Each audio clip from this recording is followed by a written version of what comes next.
So let us wait for the next Acharya. We will now conclude with the Purna Mantra. Please sit with your head, neck and spine in a straight line as we chant the Purna Mantra. ॐ पूर्णमदः पूर्णमिदं पूर्णात् पूर्णमुदच्यते पूर्णस्य पूर्णमादाय पूर्णमेवावशिष्यते ॐ शान्ति शान्ति शान्तिः हरि ओं तत्सत् सर्वं भगवत् श्री नित्यानंद परमशिवं पादुकार्पणमस्तु ॐ नित्यानन्दम्. Thank you all for your participation. So today being the concluding day, let you all have the abundance of Bhagavan's blessings. Let all your lives be enriched with his teachings, and you can bring in the same inspiration, motivation you can share with all your near and dear ones, and bring in more people and cause the change in their lives just by bringing them here in this platform and helping them to receive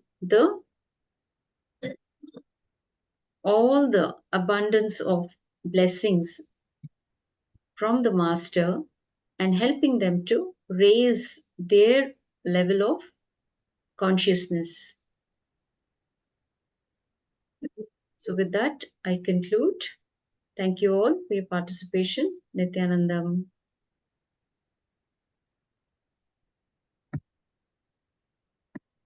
Nityanandamma, thank you so much. Nityanandam.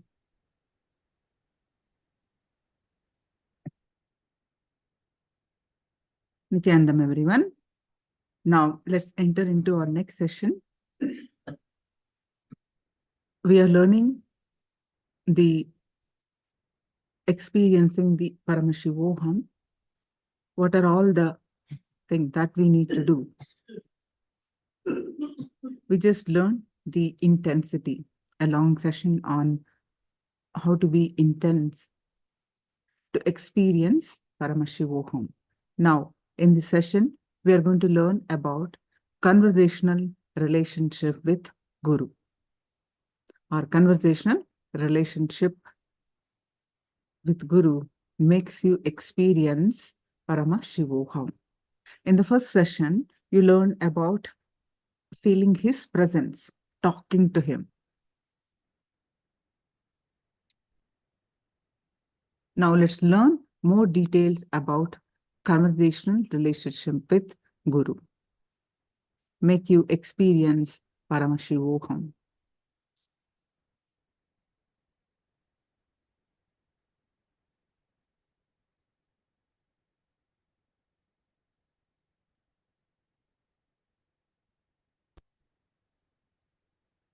Having a conversational relationship with Guru. The blessings and trainings from the Supreme Pontiff of Hinduism. Let's learn about how to have the conversational relationship.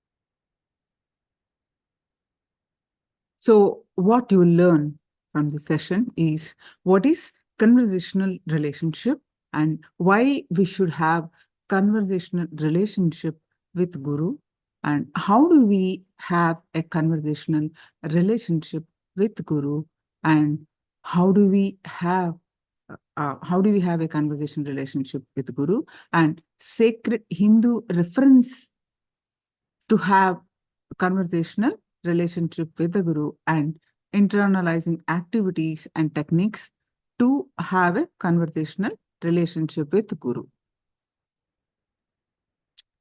So what is conversational relationship with Guru?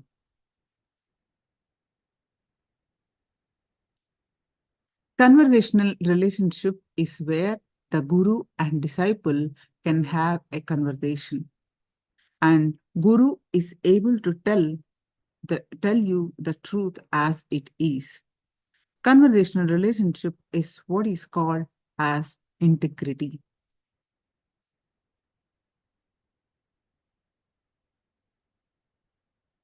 Guru should be able to have a direct conversation with you without fear that you will go and harm yourself or people around you and life, the greed, the fear, and violence. Conversational relationship is where Guru can explain things and have a straight talk. Guru will think only for you and work for you in multi layers, not just the level you know as your life. Every layer of your life, Guru will work for you. If you don't have hypocrisy and you are very straight, Guru will simply be very straight with you.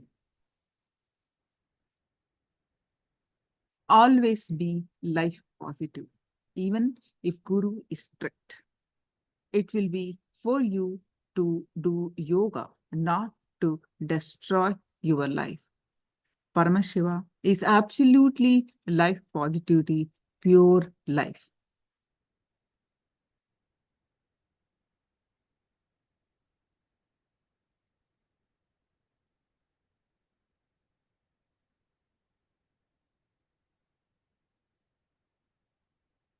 Why we should have a conversational relationship with the Guru.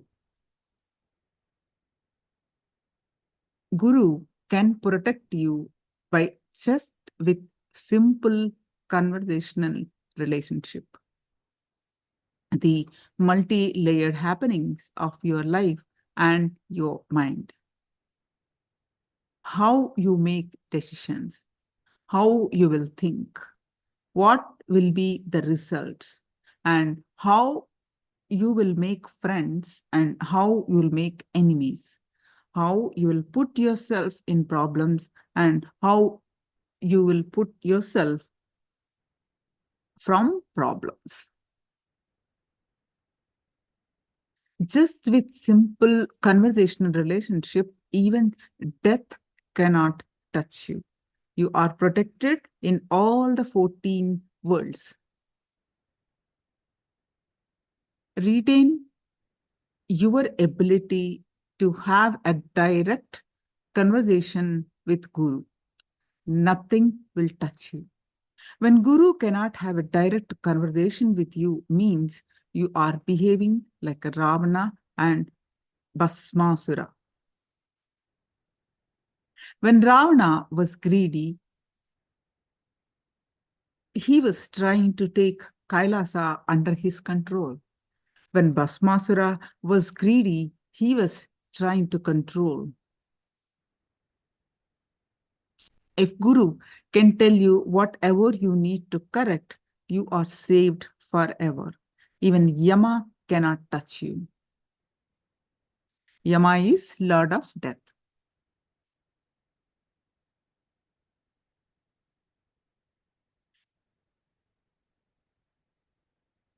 Even if you think you want to take one step towards Guru, Guru will take billion steps towards you.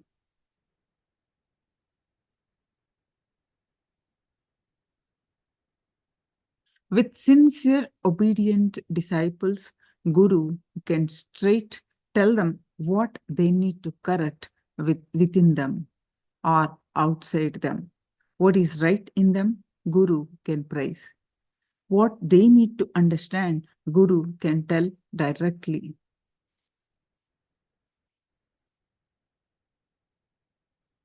Either you need strong Guru Bhakti, simple obedience to Guru's words, so you click with the truth and it becomes experience in you, or you develop Sankhya, that means the clarity of the conscious evolution.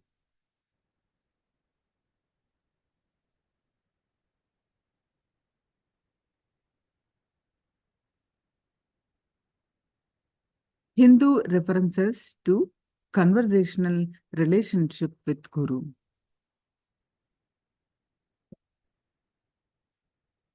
There's a beautiful pramana, Om Sahana Vavatu Sahanau Bhunaktu Sahaviryam Karavavahi Tejasvinavadhitamastu Ma Vidvishavahi. Om Shanti Shanti Shanti. This verse is from Upanishads.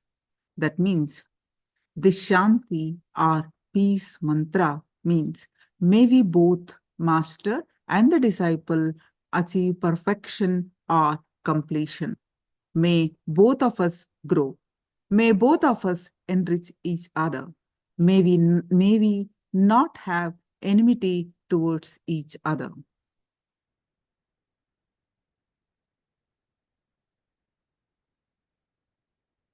Both the Guru and the disciple are playing to the ultimate. Let both of us stay together with each other till the ultimate happens. Let both of us get fulfilled. Let both of us grow together and let both of us expand, help each other. Let both of us not hate or hurt each other. Let both of us have a spacious feeling connection towards each other. Let this feeling connection remain strong till we complete the education. Let this feeling connection protect both of us. This is the exact verses chanted before the education starts, before the transformation starts for disciple. Guru and disciple both chant these verses because in Vedic education system, the education happens with a strong feeling connection. Arjuna's conversation relationship with Krishna.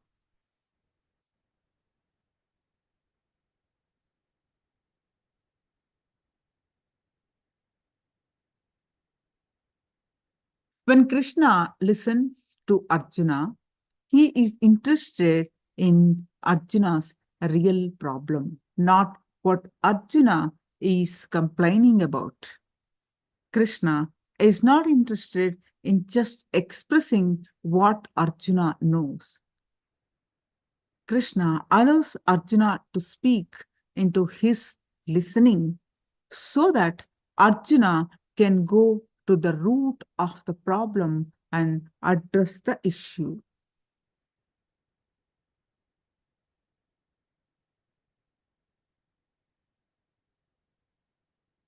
Because Arjuna was listening to himself, he started thinking with integrity. When we bring integrity into our thinking, the first thing that we will know what is happening inside us. Arjuna has a clarity about the doubts arising inside him and is now exposed to his own inauthenticities.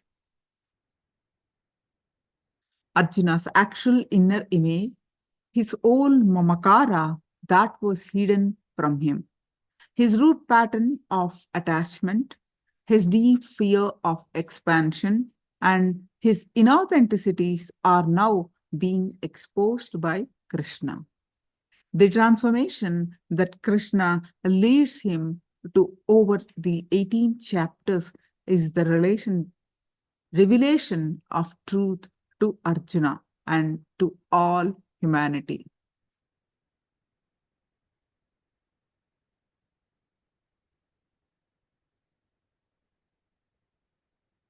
Apta Pramana. Narendra, that is Swami Vivekananda's previous pre-monastic name, had just lost his father and was in a lot of debt. Once Ramakrishna Paramahamsa was talking with Narendra and other few disciples. During the conversation, Ramakrishna said to a devotee who was rich, Narendra has lost his father. His family is in trouble. It would be great if his friends help him in this time of need. After that, the rich fellow left the place. Naren, who was angry, said to his guru, Ramakrishna, why did you have to tell him all that? He was angry for his pride and his family esteem were hurt. Seeing Naren hurt, Ramakrishna, with tears in his eyes, said, Naren, don't you know I am ready to do anything for you? I will go from house to house begging for you. Naren knew his master truly meant it. Touched by the love of the saint, he wept and felt ashamed of his behavior.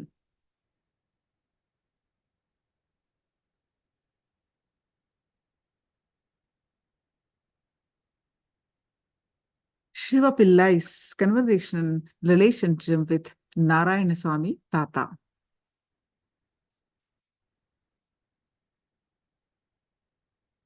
Shivan Pillai is a devotee of Narayanaswamy Tata, and Shivan Pillai was called by his friends, come on, let's go for a trip. They took him, but his friends did not tell that they are planning to commit certain crime and they are taking this fellow along with them for the crime. That gang which was planning for a crime, they knew Narayanaswamy Tata will tell all the truth to the police and the police will arrest them. But if Narayanaswamy Tata devotee is part of their gang, then Narayanaswamy Tata may save that gang to save his devotee. That was the plan. So they took Shivan Pillai with them and committed the crime. Shivan Pillai did not participate in the crime, but he was part of the team. He ran back to Narayanaswamy Tata and begged him, please save me. I did not do the crime, and they lied. They did not tell me that they are going to commit this crime, and they just took me with them. Even though I have not done the crime, but I am part. I was part of that team when the crime was committed. Narayanaswamy Tata said only one thing. All right, go and sit. He particularly mentioned one cave in Arunachaleshwara hill. In the Arunachala hill, he said, go and sit that cave. Don't come out of it. You will get the food inside the cave. As long as the food comes to you, don't come out. Eat, stay, and don't worry. Don't come out. Shivan Pillai is such an obedient disciple. He went and did the same. As usual, the police came to Narayanaswamy Tata to resolve this crime. And Tata gave all the instruction and he showed all of the team fellows, and all of them got arrested.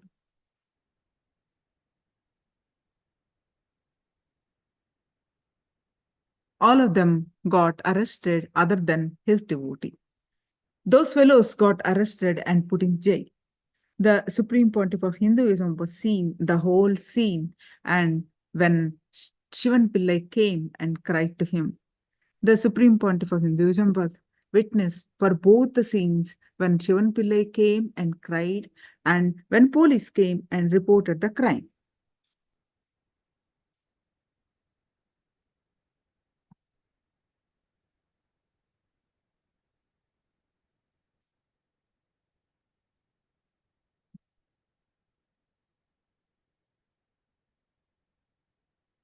The Swamiji asked Narayanaswamy Tata, Tata, you could have just saved Shivan Pillai because he did not commit the crime.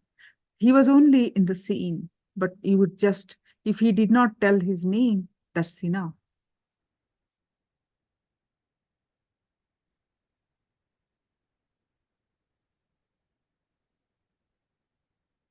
Police is not going to go and arrest him.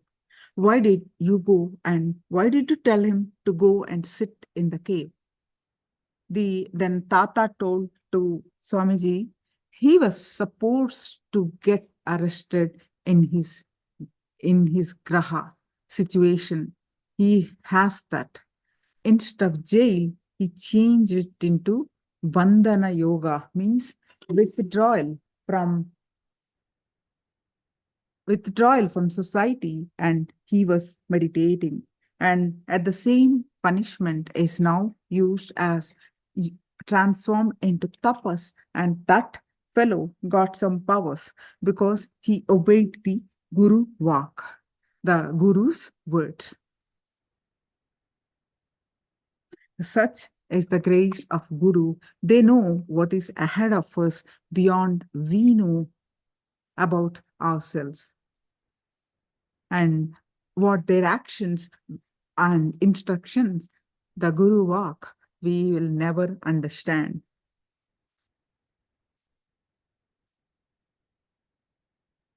If Shivan Pillai had gone to jail, he would have been physically, mentally broken, lost all the best things he had in his life, but Bandhana got converted into Bandhana Yoga by Guru's grace, and he got all the best things in the life.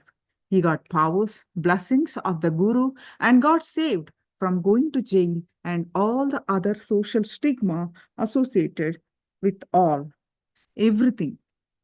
He got all the best instead of all the worst with the grace of the Guru Bhakti.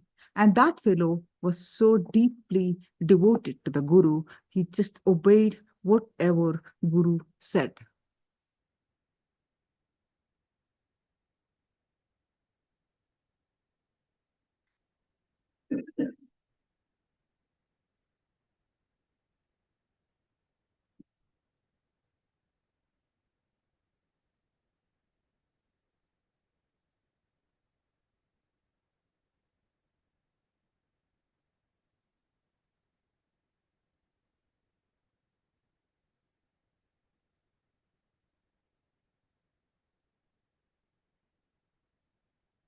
Swamiji's conversational relationship with his Guru.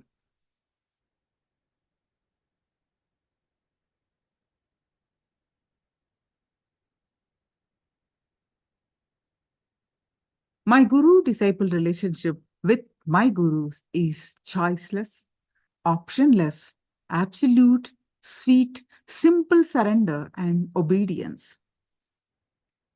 That's it. And that's neither difficult nor easy. Swamiji says, my Guru-disciple relationship is simple because I choose it and I decided to live it.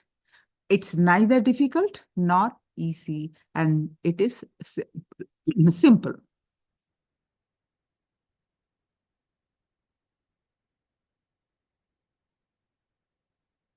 When I choose to connect with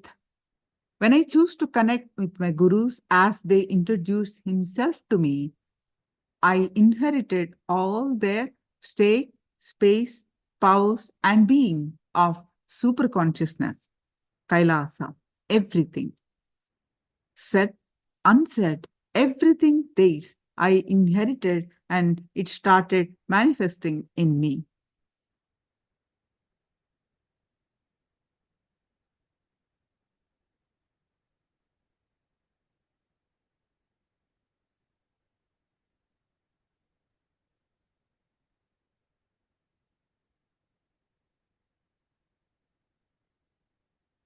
Whoever connects with the introduction I am giving about me inherits everything I received from my Guru Parampara from me. And it starts manifesting in you all also.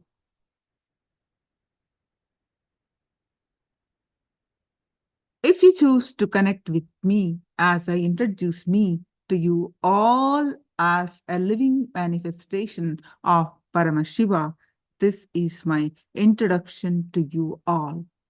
Paramashiva fully manifesting himself to revive the Kailasa ecosystem on this planet as this Nijavatara Nityananda.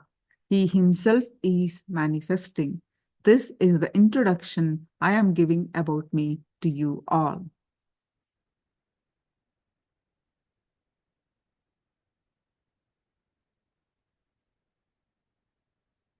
Whoever chooses to connect with this introduction, feel blessed.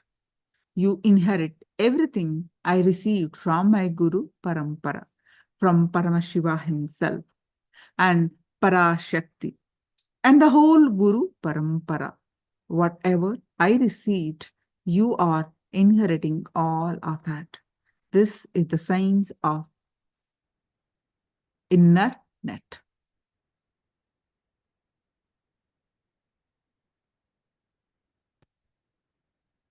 Have any comments? You can post your comments.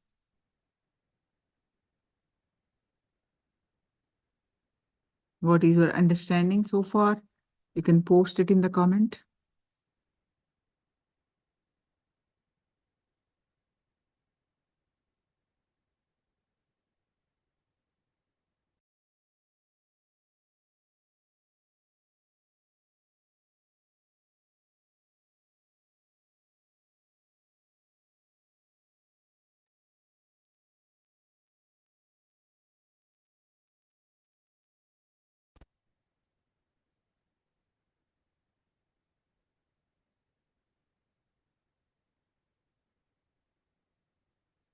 Now let's do internalizing activities and techniques to have conversational relationship with Guru. Step 1. Take a pen and paper. Pen down all the times you felt simple obedience to Guru was difficult to follow.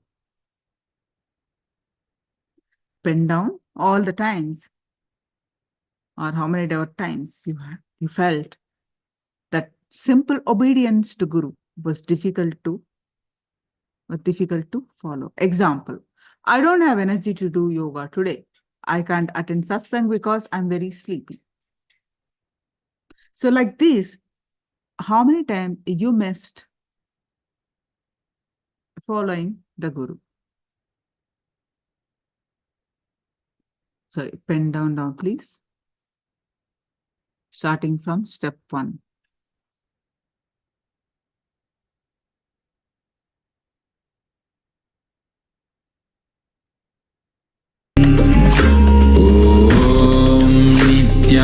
Nityananda Paramashivoham.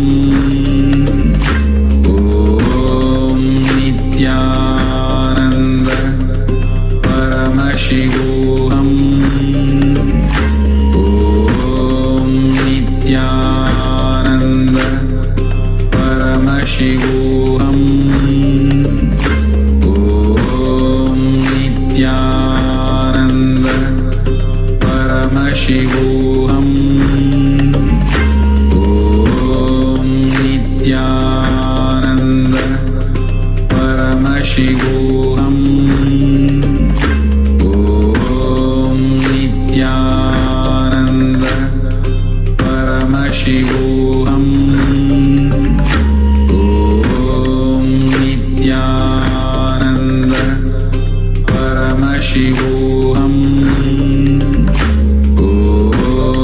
Nityananda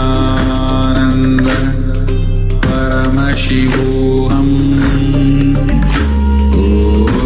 Om Nityananda Paramashivoham. Om Nityananda Paramashivoham. Om Nityananda Paramashivoham. Om Nityananda Paramashivoham. Om Nityananda Paramashivoham. Om